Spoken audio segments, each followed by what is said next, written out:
Good morning.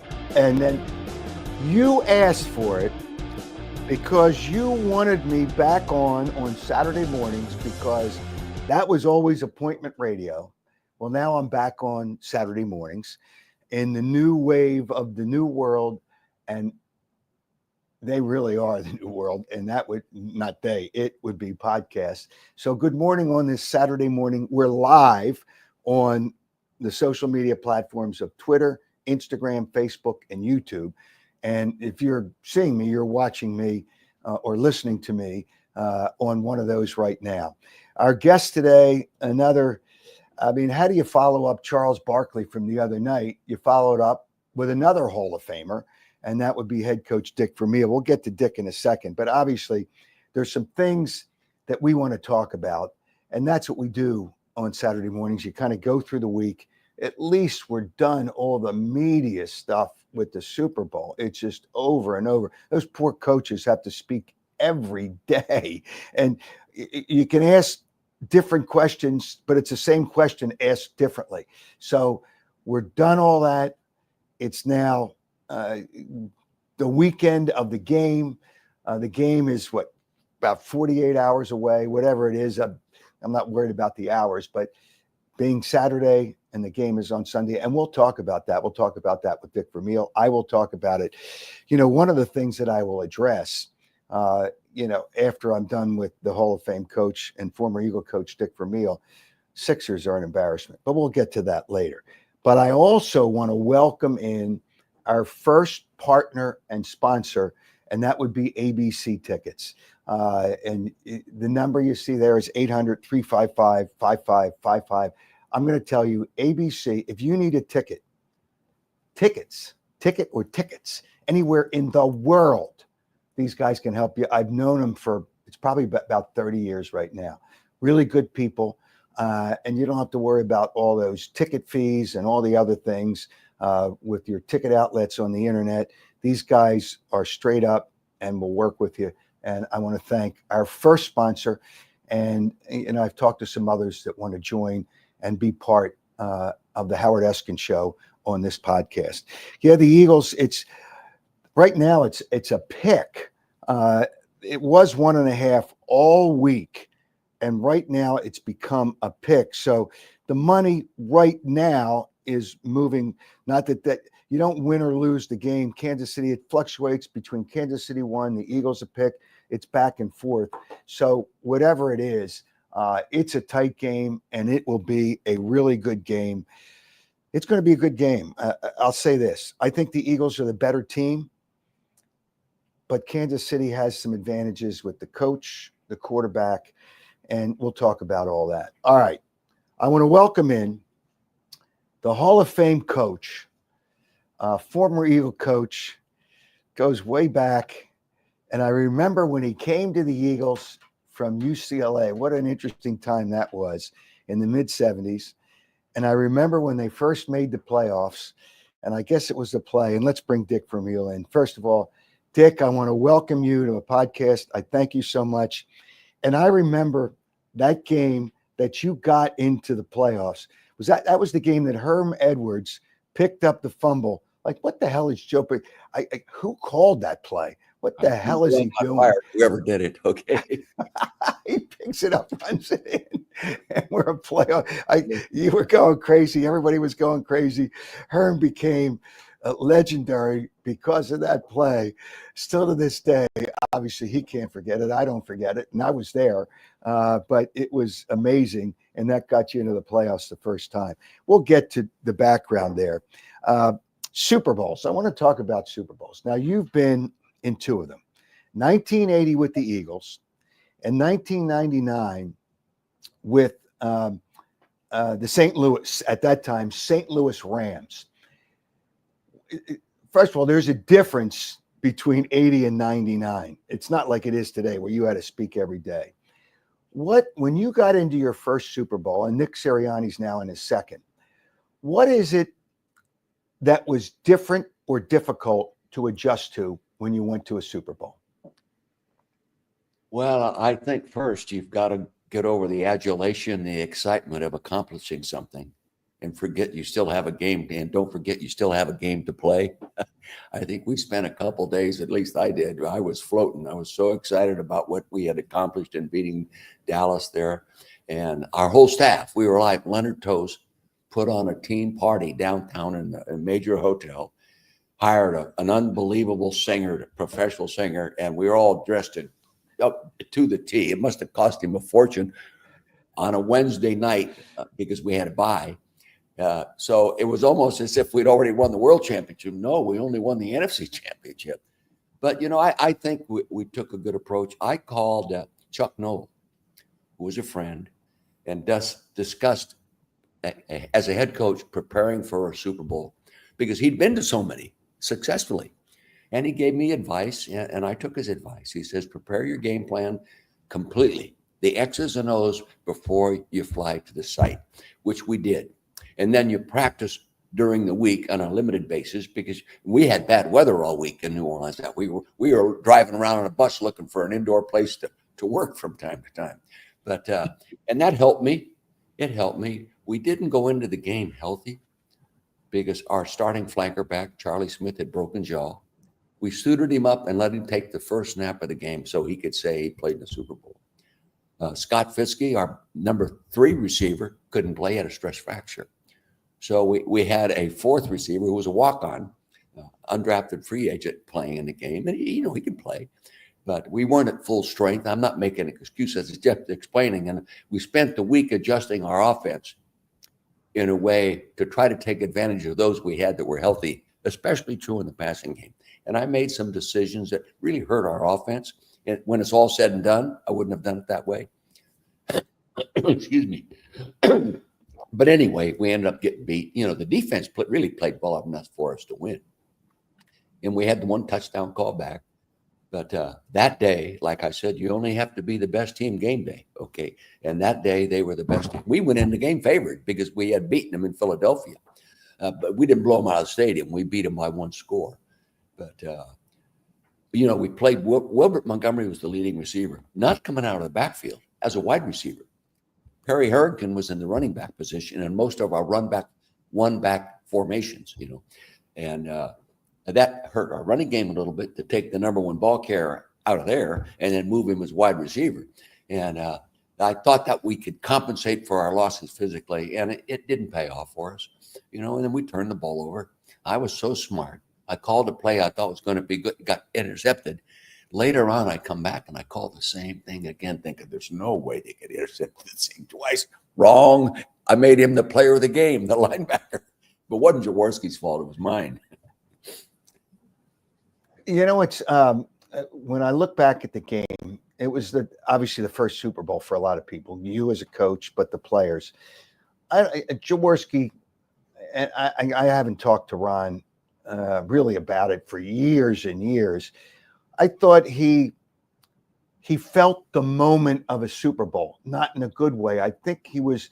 Do you think, I should ask you, you would know as a coach, do you think playing in your first Super Bowl, as Ron Jaworski did, was a difficult situation, and it would be for a quarterback in any situation like that?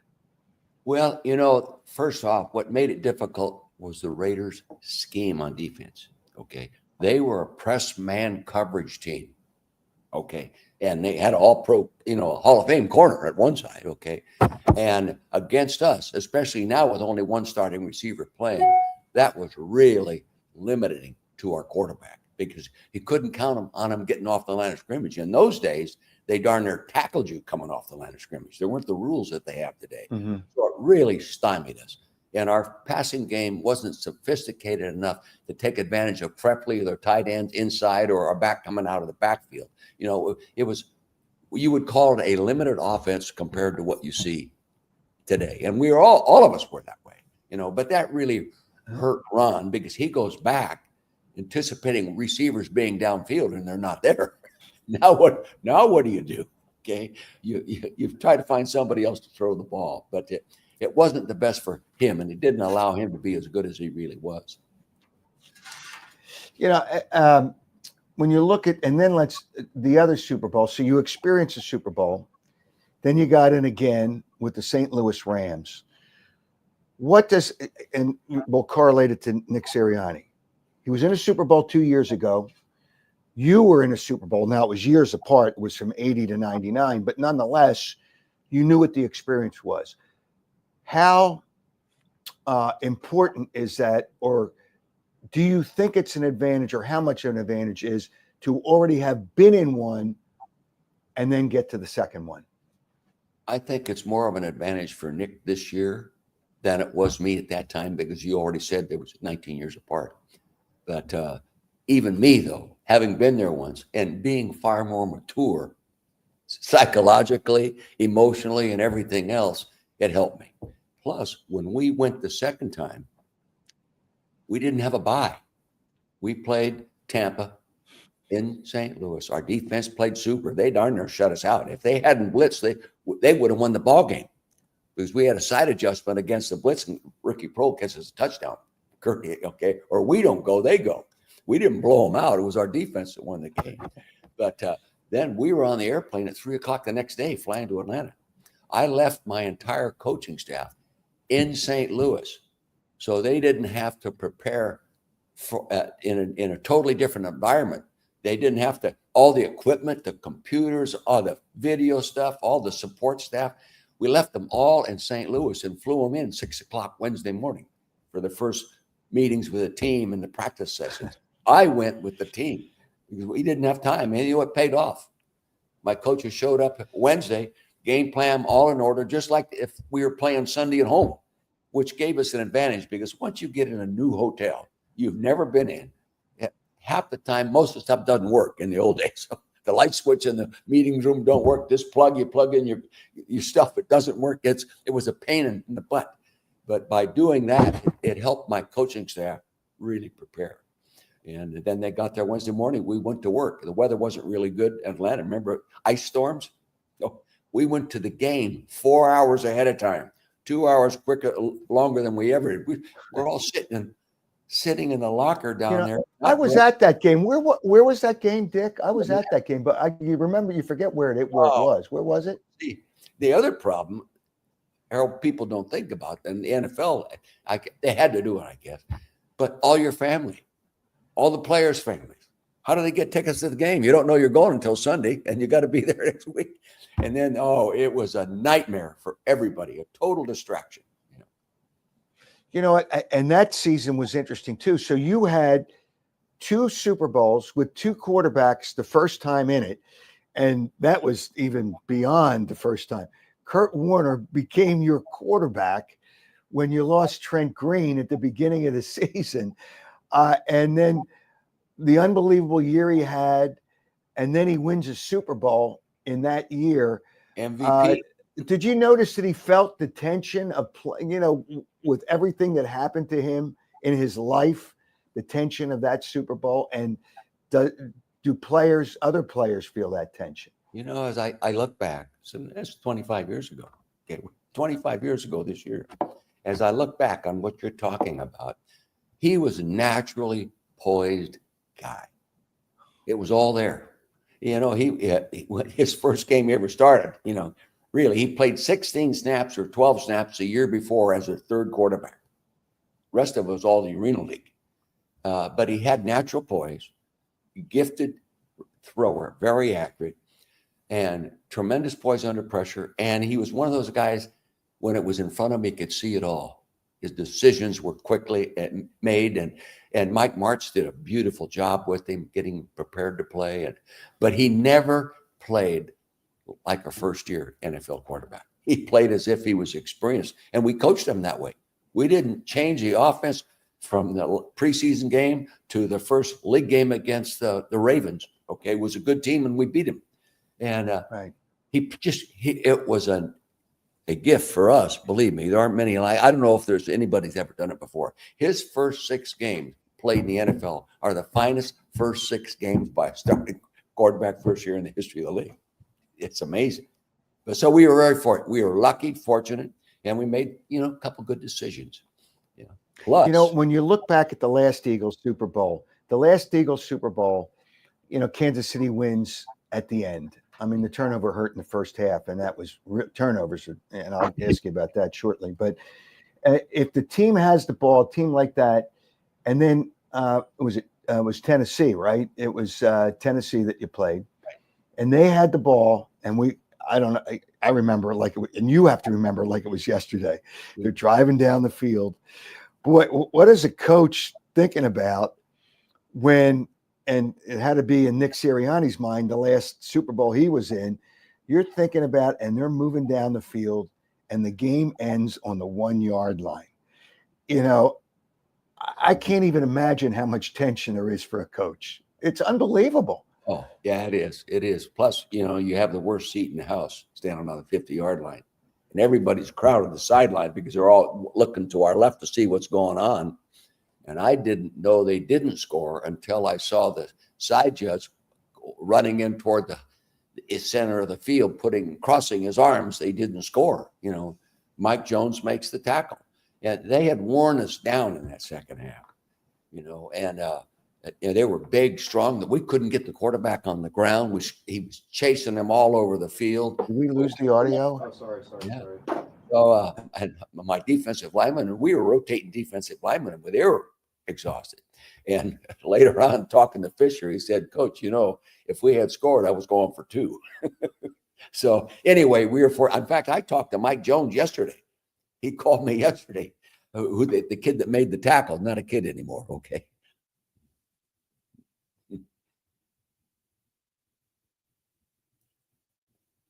I lost you. Howard, I lost you. You have me now? Oh, they're back. Do you have me? Yeah. In this, Nick Sirianni has, I would say, always been criticized. Some more, some less. I think he's a good coach. He's got a different kind of personality. When you look at Nick Sirianni as a coach, your thoughts on the way Nick not only coaches the football team, but gets the team to play for him, and he engages them. Your thoughts on how Nick handles and coaches the Eagles football team? I have never been in the locker room. I've never been in a team meeting with them and everything, but as a fan, evaluating how it goes, how critically it's all evaluated all year, I think he does a good job of getting them to not so much play for him, to play together for everybody, including him. Trust him. They trust the coaching staff. They really appreciated the moves he made with coordinators, and it's all paid off for him. Howard, I say this, having been around the league since 1969, there are 3 kinds of coaches in the NFL. One you win because of, one you win along with, and one you win in spite of. And if you don't fit in one of those 3 categories, you're not an NFL head coach anymore for more than 1 or 2 years, and that's it. And I think we as coaches fit into one of those categories all through the season. Sometimes you win in spite of you. Sometimes you win because of the great decisions you made. And sometimes you win along with the decisions other people made. And I know I experienced all phases of that category of an NFL football coach. And it's getting worse today. I mean, it is amazing. Some coaches that got fired. For example, take me, St. Louis Rams. We won 4 and 5 games before we win the world championship. Now, if the owners listened to the media and listened to everybody else and didn't listen to the head coach, I wouldn't have been there for the 3rd season. I'd have been fired. In fact, I remember talking to Parcells. We talked all the time. And he said, coach, there's rumors are going to get fired. I says, Bill, they'd do me a favor. They'll do me a favor. We're working our butts off. And I can remember telling John Shaw, the president, did a great job. And he was only there on weekends. He lived in L.A. And I said, John, this team is a playoff football team. And he says, Dick, don't tell me that. All my coaches tell me that. It hasn't happened in a long, long time. I said, I've been around. I've seen good teams. I've watched good teams when in broadcasting. I've watched them play. I've watched the kind of players. We have the kind of players. I have the kind of coaching staff. This is going to be a good football team. And it went beyond my expectations. Okay. Yeah. And Nick, when I look at coaches, there's players that love you. There's players that respect you. But in the case of some coaches, you don't get both from most of the players.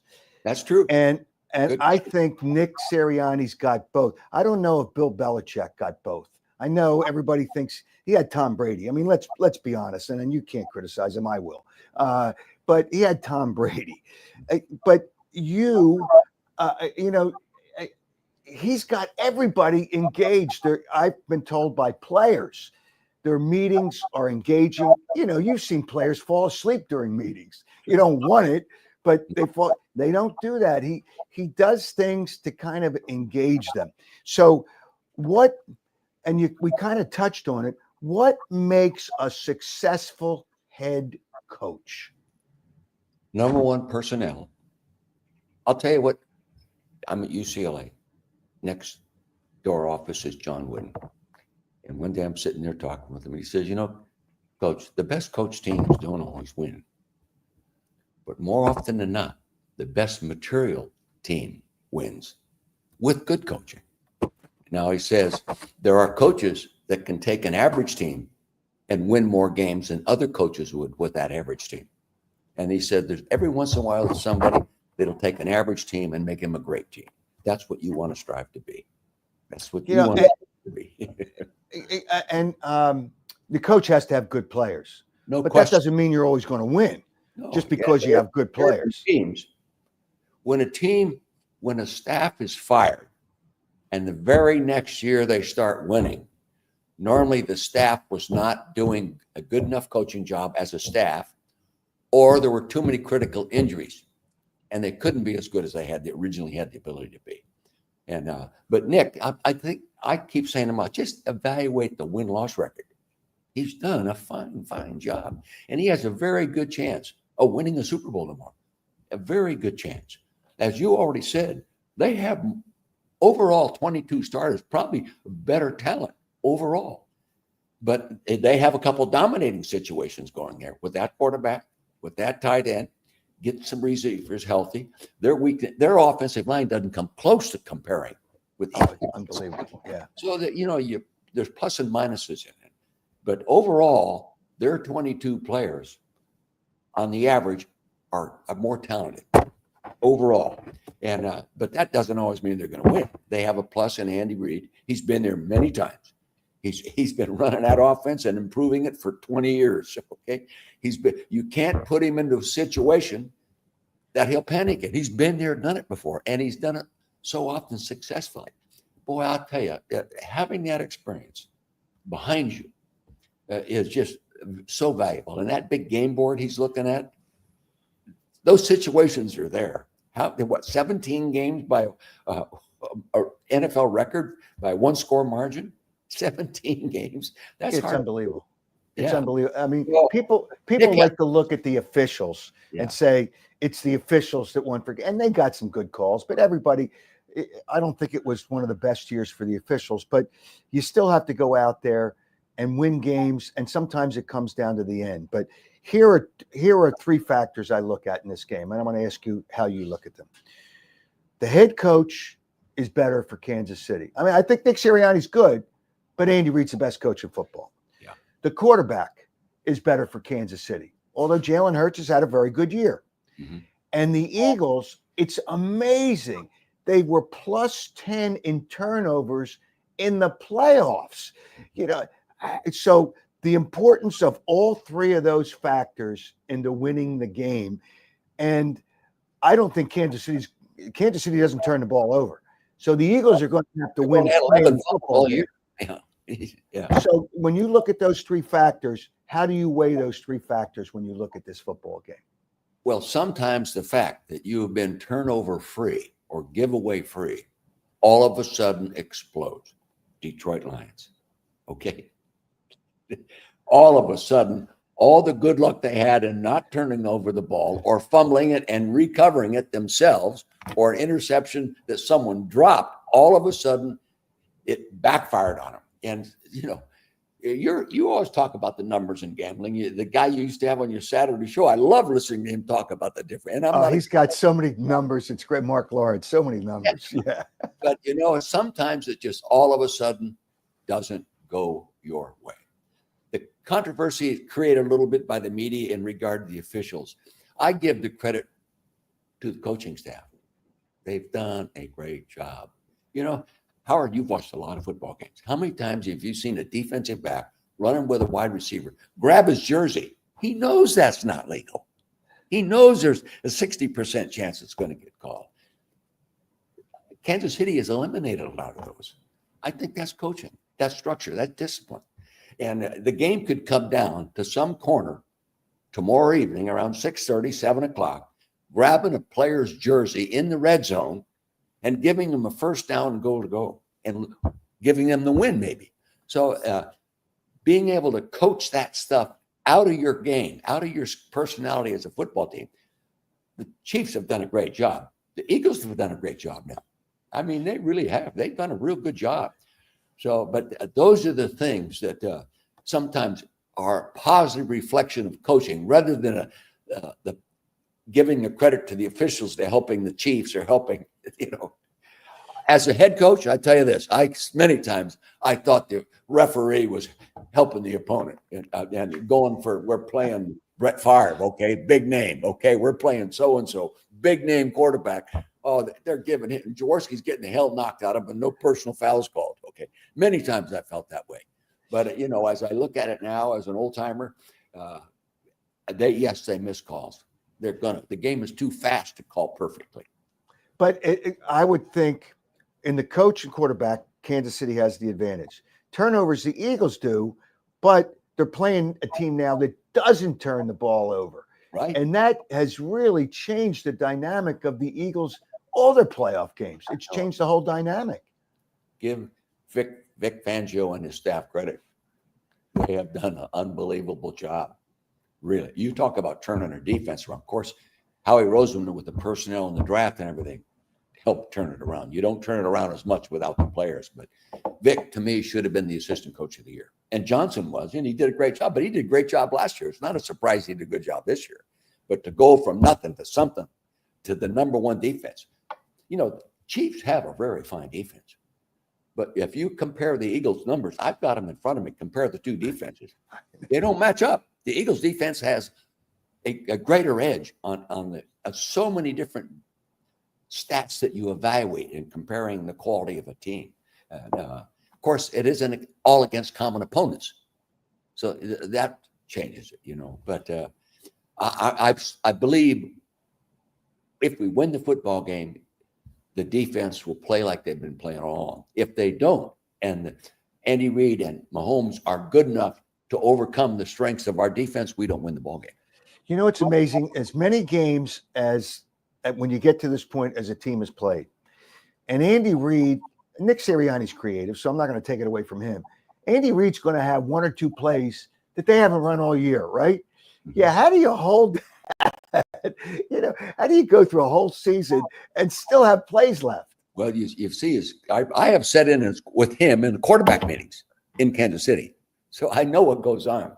And he actually claims that he lets the players give him a thought from time to time, and they put it together. And many times those are run inside the red zone area. But that's him. Like I said, there's very little he hasn't seen, very little. And there's probably very little he hasn't done. He may come up with something he did with the Eagles when they lost the NFC Championship game to the Rams, years and years ago. It's there. And he knows in evaluation, in preparation, looking at opponents' defenses and looking at individual players and looking how they handle motion, how it distracts them, how it disguises what you're doing. All of a sudden, boom, there it is. What was it a year ago? Runs a guy in motion, starts to go across, the corner starts running across. No, he stops and runs back and he's throwing the ball touchdown. Okay. It's unbelievable. All right, I'm going to touch on something. I don't know what's best. Brandon Graham is, and I'm become friendly with Brandon, obviously working with him, doing the show. And he's worked so hard. He's back. But is he back? Is it, could it be a disadvantage if he plays? How many snaps can he play when he hasn't played for months? And is there a concern that Brandon Graham is so much a part of the Philadelphia Eagles, and if he suits up, you take away a roster spot, and the other guys are playing well.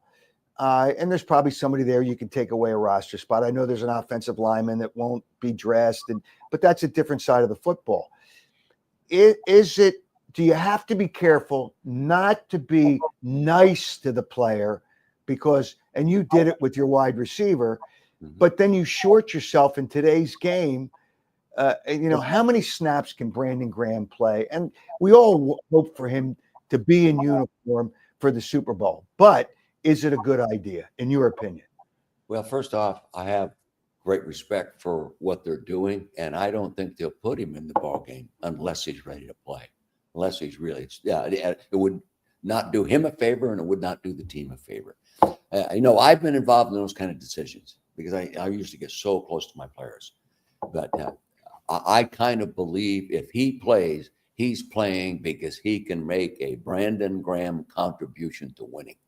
I believe that. Plus, he is such a positive effect on everybody around him. He's a magnet to success. He really is. And to me, he's a lifetime Eagle. When he retires, they create a position and pay him well to keep him there and help mature the younger players as they come through the league. Not as a pat on the back, but I mean really great advice, leadership, demanding, pushing, correcting, disciplining young kids. They don't come around like that very often. To me, he's my Carl Harrison. Wow. He connects with people so well. And he's like a regular guy. He goes out, he does, he's always out, whether it's a charity function, whether it's a commercial function. Obviously, he's getting paid for it, but he does a lot of things out of the goodness of who he is. And he's connected so well. But once you get on the field and you're 1 minute in the game, none of that matters. He's got to be able to give him snaps. And that's the thing that I'm thinking about. Is he ready to give him enough snaps? How far back our discussion right now takes me. I'm offensive coordinator at UCLA, 1970. Tommy Prothro. Now he quits. He's not doing the X's and O's. He is coaching the overall team, but not the offense. I'm running the offense. And I remember many times he said the biggest mistake you can make is to think a guy is healthy and he is not, because you won't find out he can't make the play he used to play until the game's over, and maybe it costs you the game. I never lost that thought. So whenever I positioned myself to make that decision, I went back to thinking about Tommy Prothro. And the reason he came up with that, UCLA's playing O.J. Simpson, USC, national television, both teams, almost undefeated, playing for the Rose Bowl, when the Rose Bowl was really the place to go. The Rose Bowl was the college Super Bowl in that time. And a player that he loved, his name was Manning, linebacker, okay? And was a bright linebacker, but he was banged up. And he convinced the coach he could play. In the fourth quarter, he missed a play that he would never miss because he couldn't get there. And they lost the game. OJ scored. Okay, he scored. Off he went. And he said that taught him a lesson. No matter how much I love the guy, if I'm not convinced he's 100% physically ready, I'm not going to play. And that's what he told me. Yeah. This is really, Super Bowls are usually pretty close. And this game, I think, is going to be really close. I said the Eagles, and I think you agree, and I think you said it. The Eagles have better personnel, but that's not. It comes down to other factors. So you roll that computer of yours out there, and you put all the numbers in. And these people that make up lines, it's not people, it's computers. And that's why the line is so tight. It's bounced back between 1.5 Kansas City favorite to a pick 'em. Then in some places now, Kansas City's a 1-point favorite. It's going back and forth. When you look at it and you weigh all the things, and I love your computer because you look at football as football, but you also look at the numbers and the analytical part of it. What does your computer say in this game? It says the Eagles will win by 5. Now, my computer, the programs I got, I started with this in 1960. George Allen had a friend named Bud Goody. He was a mathematician, genius. And it gradually moved his information from hand and mind to the computers. And Bud Goody was not a football guy. And George asked me during my rookie year in coaching to spend time with this guy to educate him and maybe what information he should look for, but that coaches would want to know. Okay. Now, those programs have gotten much more sophisticated over there. Bud Goody passed away. Hell, his full-time job, he was producer for the Groucho Marx show in Hollywood. Groucho Marx show. Curious. Some people listening to watch it we know who Groucho Marx is. They don't even know who Groucho Marx is. I'm telling you the truth. I don't even know who Howdy Doody is. I mean, it's. But anyway, they measure a lot of things. When we're talking about your strengths, how you beat a team with great quarterbacks is you beat the people that allow him to be a great quarterback. Our pass rush, our change-up coverages. Vic's defense, when you watch it from afar like I do, as a fan, it looks simple, but there's a lot of things going on with his players, and they do it well. So all of a sudden, that great quarterback isn't as good because of the opponent, and plus his own personnel, their own offensive line isn't quite good enough to give him the time to be what he has the ability to be. So it's going to be a great game. Great game. I just hope it doesn't come down to a bad official's call or something like that, because that call goes on forever. Then you hear about it for a year. You know what? You don't want it to come down to a field goal, because I mean, Jake Elliott's been a great field goal kicker for the Eagles, but I can't believe it's kind of interesting. I correlate it to a golf swing. Golfers are in a zone for years, and all of a sudden, bang, they're gone. It's gone. Like, what happened? It's a golf swing. Jake Elliott, I mean, missing extra points, that's not him. So you don't want it to come down because, and I know he's not kicking 50-yarders anymore because he got older. And I was told by somebody who coaches special teams guys, sometimes when you get older, you use your hips more to give it more, and it kind of gets you a little out of whack. I don't want to get too technical, but I'm hoping it doesn't come down to a field goal. Yeah.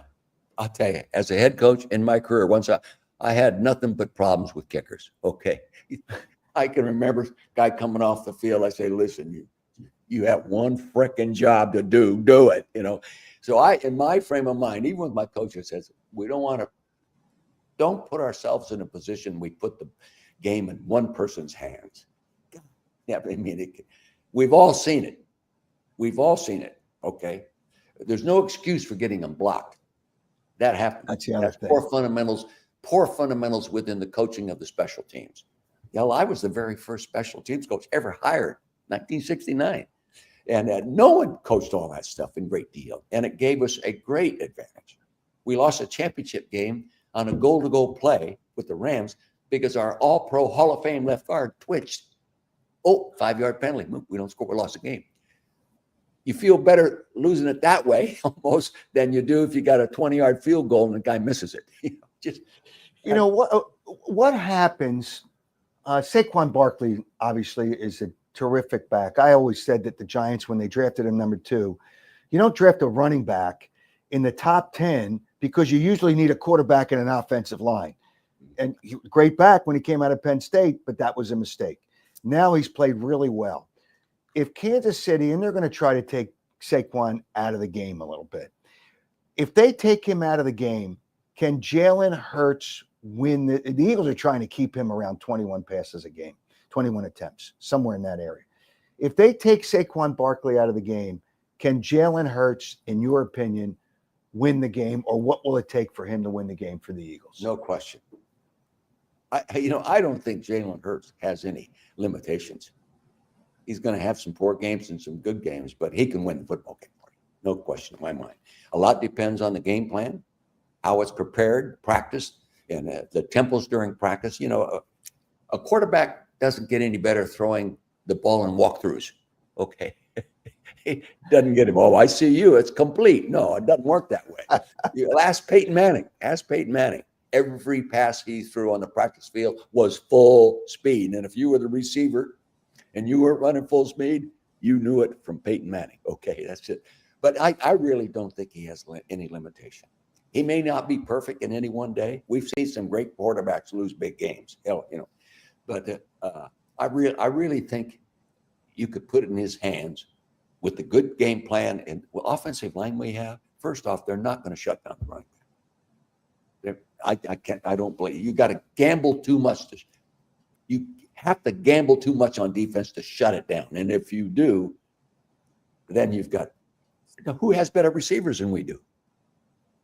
Yeah, and Yeah. that really obviously is important. So you think the Eagles, they win by 5? They obviously nobody. I'm not saying that I think. I'm just telling you what the computer tells me. Everyone asks me who I'm rooting for. I say I'm going to root for the team that wins and feel very sad for the team that loses, because it's tough for you. Teams, and I make absolutely no difference. Well, it's tough for you because you're friendly with both head coaches. Yeah, and that's a difficult situation. Well, Andy, I've known since forever, and we become good friends. And we say, and Nick, I don't know him real well, but I like him, and I see him once a year when Howie Roseman takes us all out to dinner. It's a wonderful evening. Jay Wright's there, Jaworski's there, Jeffrey's there, and our wives. We have a blast. It's a great experience every year. But I have never talked football with Nick. I've never sat in his meetings, and that I have with Andy over a long time over the years. So, but that's not a factor. I just, I love both teams. I love the people that are involved in them. The Hunt family, no family ever treated Carol and I better than Lamar Hunt and that organization. And treat the players better. No team I've ever been around with treat the players better, especially when they retire. Jeez. Well, we both agree that this is going to be a close game, and we both could be wrong. Well, hey, I'm going to tell you, Charles Barkley the other night when Charles was on with me, we talked about a lot of things. He was great. He changed his prediction on his TNT Inside the NBA show the next day, but not by much. He said here 34-17 Eagles. I'd be shocked if either team scores 34 points. I would really be shocked. Well, I'll tell you, Charles, Carol and I have both read his book. I may be wrong, but I don't think so. I'll tell you, I've recommended that book to a lot. It's a real good read. And you remember, you set me up so I could call him and tell him how much I enjoyed the book. You set me up so I could do it. But we're big fans of Charles Barkley. I love the confidence he has to say exactly what he thinks. And probably he is the only guy that can get away with it. There are a lot of times I don't say what I really think because I don't want to offend anybody, and I don't want the barrage, and I don't want to put myself up as always being right. But he doesn't care. And I enjoy him. Yeah, well, he's funny. I mean, he knows what he's talking about. You bet. He goes. I don't know if you know this, Dick. Every year, because there's no NBA games during the Super Bowl, and his last show is on Thursday. He goes to Las Vegas, parties and parties and parties, and he loves to gamble. So that's what he's doing. Let me tell you a Las Vegas Barkley story. Okay. All right, go ahead. I'm there in a speaking engagement. I don't know, it's 9 or 10 o'clock at night, and I'm walking through, Carol and I are walking through the casino, and there's Charles, and he waves to me, I wave to him, I walk over and shake his hand. He picks up Carol off the ground. Her feet are 3 feet off the ground, spins her around.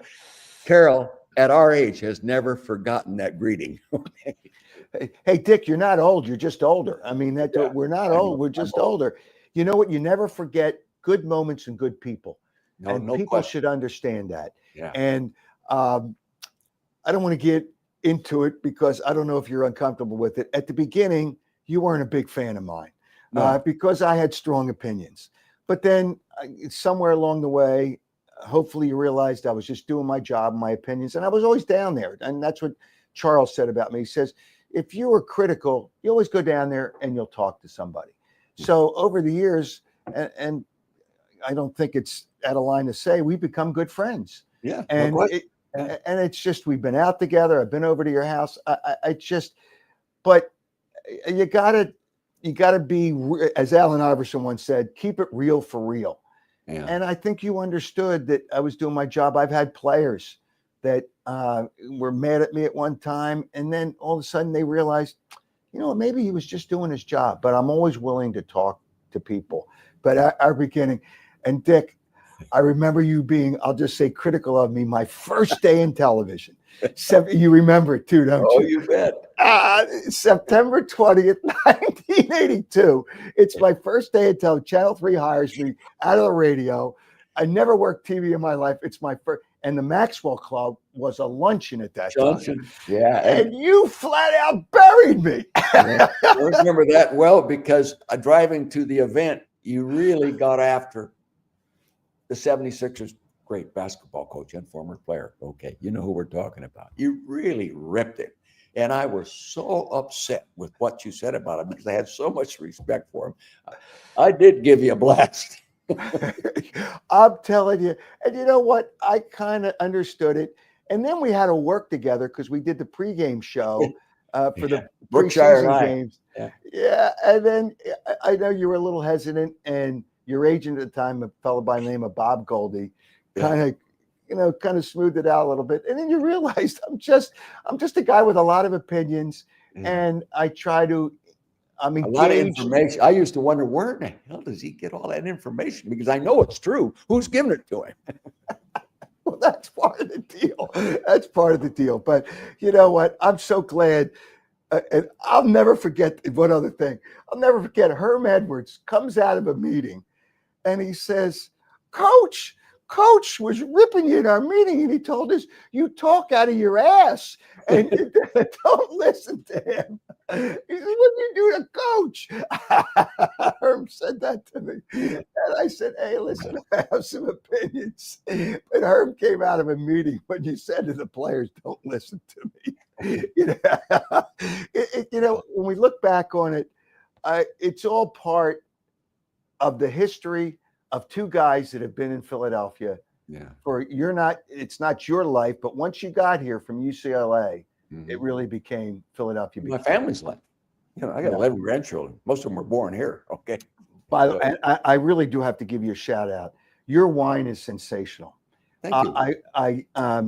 You sent me some bottles.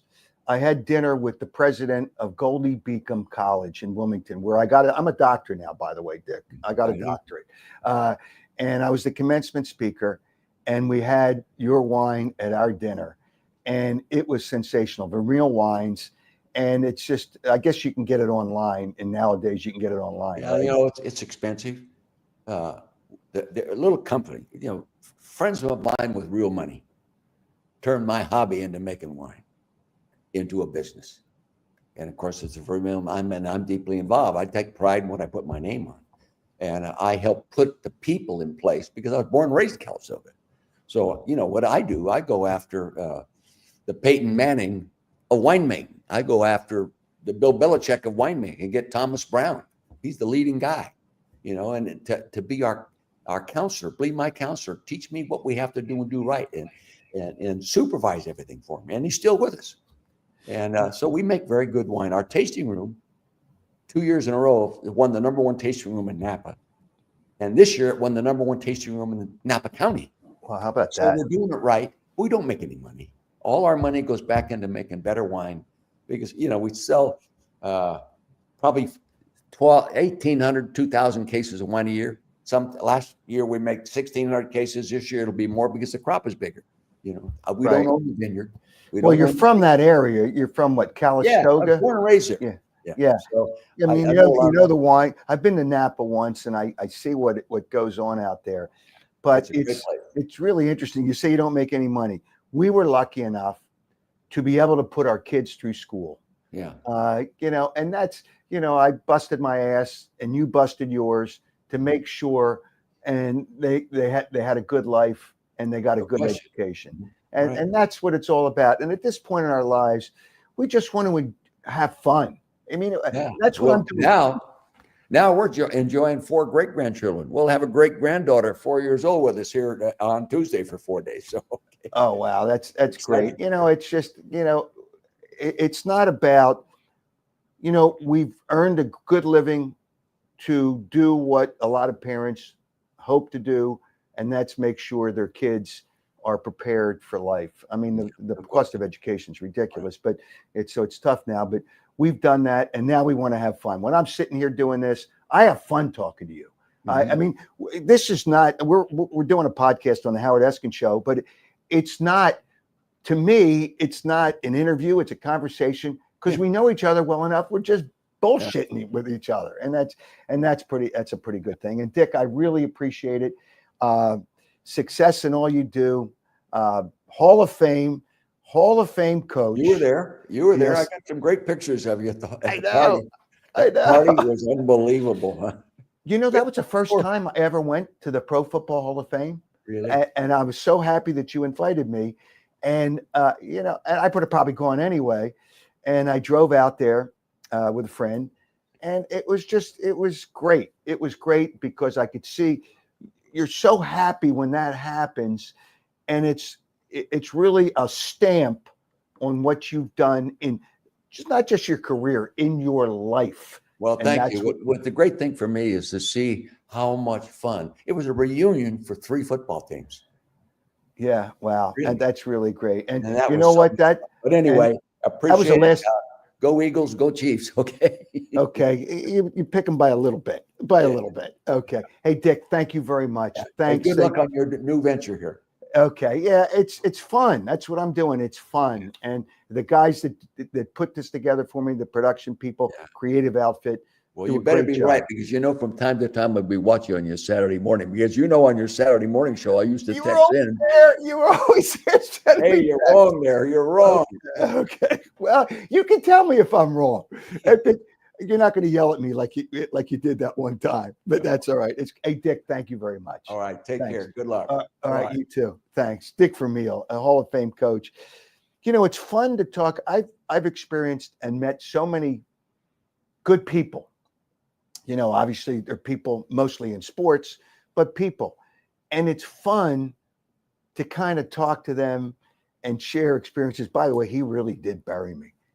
Dick really did bury me. It was right before my first day in television. And by the way, that was an eventful day. Not only did he rip me at the Maxwell Club luncheon, that day the NFL players called a strike. I was the lead story on television on Channel 3 that night. How about doing my first day in television? Here's the coach of the Eagles rips me. Then I do, I'm the lead story on my first day in television on Channel 3, September 20th, 1982. I've done a lot of firsts, boy. First sports talk show on WIP. I wonder how much they appreciate what I've done for that station. But Channel 3, we became a better news organization at that time. And my first day in television, Dick Vermeil buried me in front of all those people. But it's all right, because I look back on it and I laugh and I smile. All right. I want to thank again. And I'm going to talk about the game, and I got some other things I want to talk about. But I want to thank again our first initial sponsor. And by the way, if anybody wants to be a part of this show in sponsorship, in partnership, you can go to ABC Tickets is our first sponsor, and I thank them. I've known them for 30 years. Ticket anywhere in the world. You see the number 800-355-5555. And anywhere in the world. You don't have to pay all those large fees like you pay on the ticket services online. These guys are really good. Guys and ladies are really good. And the thing is, if anybody wants to be a part of it, go to my website, howardeskin.com. Let me know, and I'd be happy to talk to you about being a part of it. It's not expensive, and I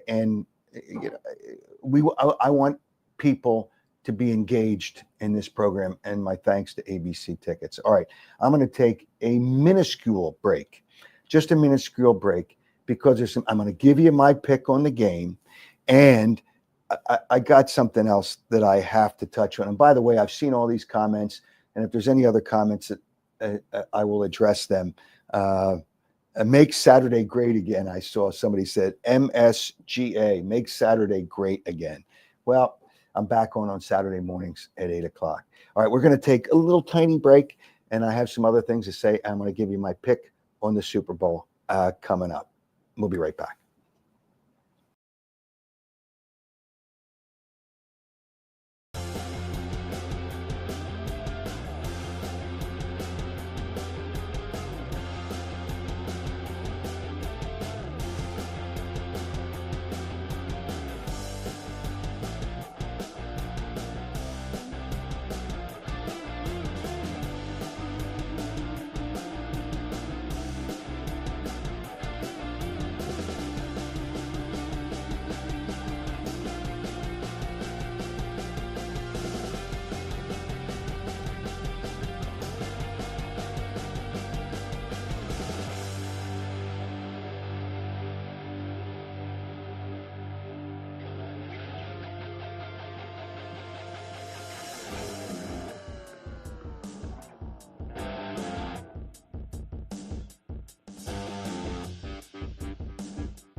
And welcome back. That's fun to talk to people.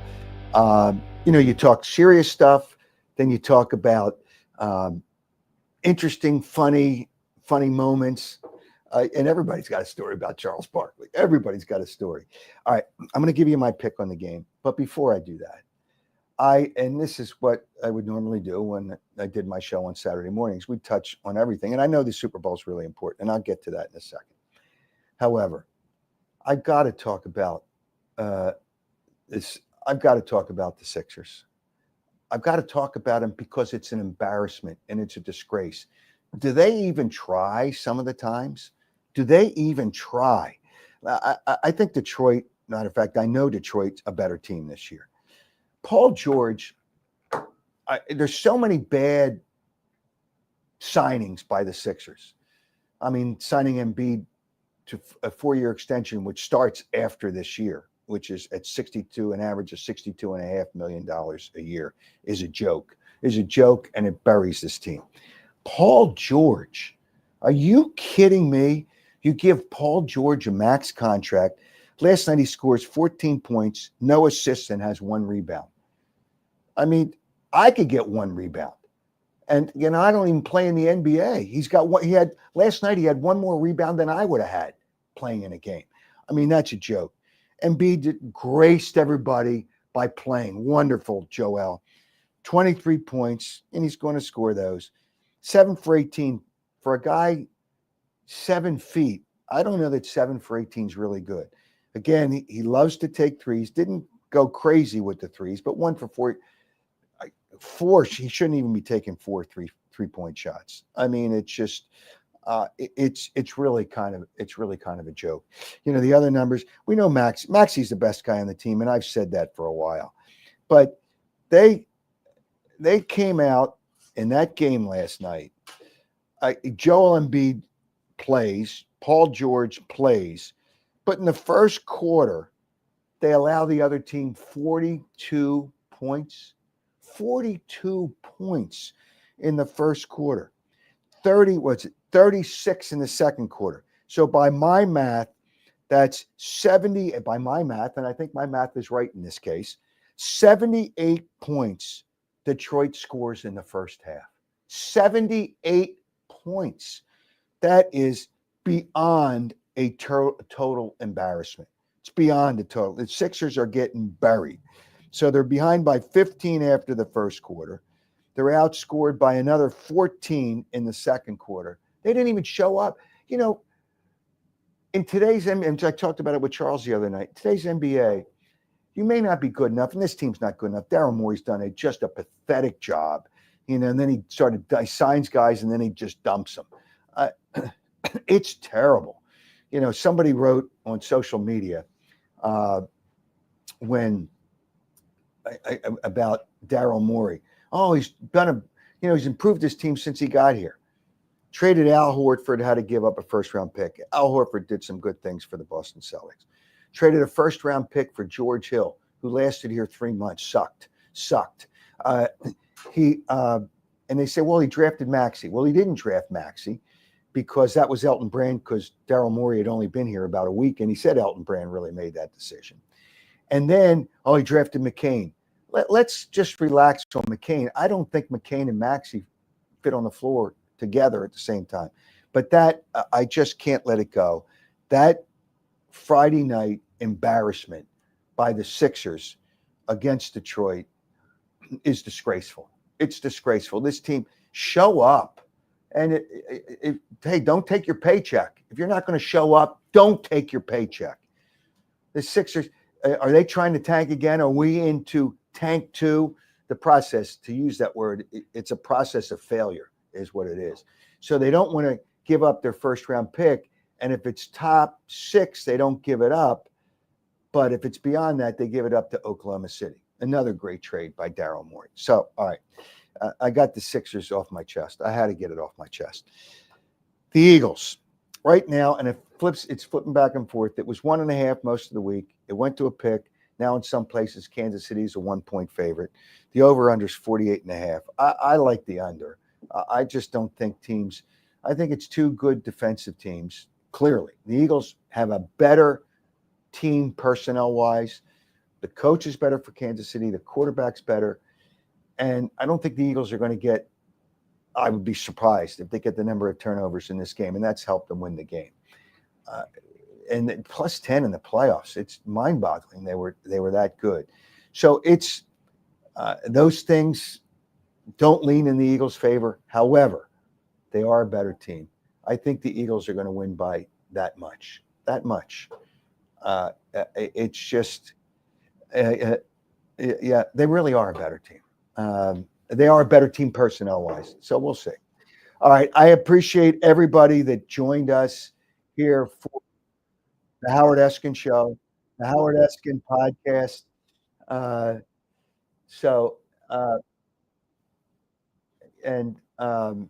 Hopefully you do it again. Just stay out there when I'm again. I might pop on after the game to express some things in a short session, but definitely Saturday mornings at 8:00, you will be able to hear me, because all those people that set their calendars and their clocks for Saturday morning. Thanks again. Thanks to ABC Tickets for being our first. They will be our first sponsor on the Howard Eskin Show. And if people want to be a part of this show, just go to the website, howardeskin.com, and let me know, and I will get in touch with you. I've met a few people. I'd like to get the people that I have great relationships back to be a part of this again. Thanks to you. Thanks to Creative Outfit for the production that we go through here. There you go. There's my guy, PJ. Alex is in the background there. Alex I guess he doesn't like the cameras. But whatever. Whatever the case. You know what? We're going to keep Alex a secret. We're going to keep him a secret from you, so people don't stop him on the streets, because I know people will stop him on the streets. Now PJ's been exposed. All right. Thanks again. And we'll let you know when we're back, but definitely on Saturday mornings at 8:00. Thanks. Have a great weekend. Enjoy the Super Bowl. In the Philadelphia area, a little snow this afternoon, late this afternoon. Next week, they'll be saying, you know what? Where the hell's that coming from? But enjoy it. Be safe. And thanks again for being a part of what hopefully will be a regular situation for you. It certainly will be for me. And I do this to have fun and to engage with you, the people. And I try to respond when people respond when they watch this after it's live. And I try to respond to as many people as I can, and I will try to respond to you. Thanks again. Have a great weekend, and enjoy it. Just enjoy it. The Howard Eskin Show. I hope you enjoy it. Dick Vermeil, Charles Barkley, Dick Vermeil. I don't know how much better we can do. But we're going to do better. I'm not done with really, really good people and good guests. Have a good weekend, and thank you for being a part of it.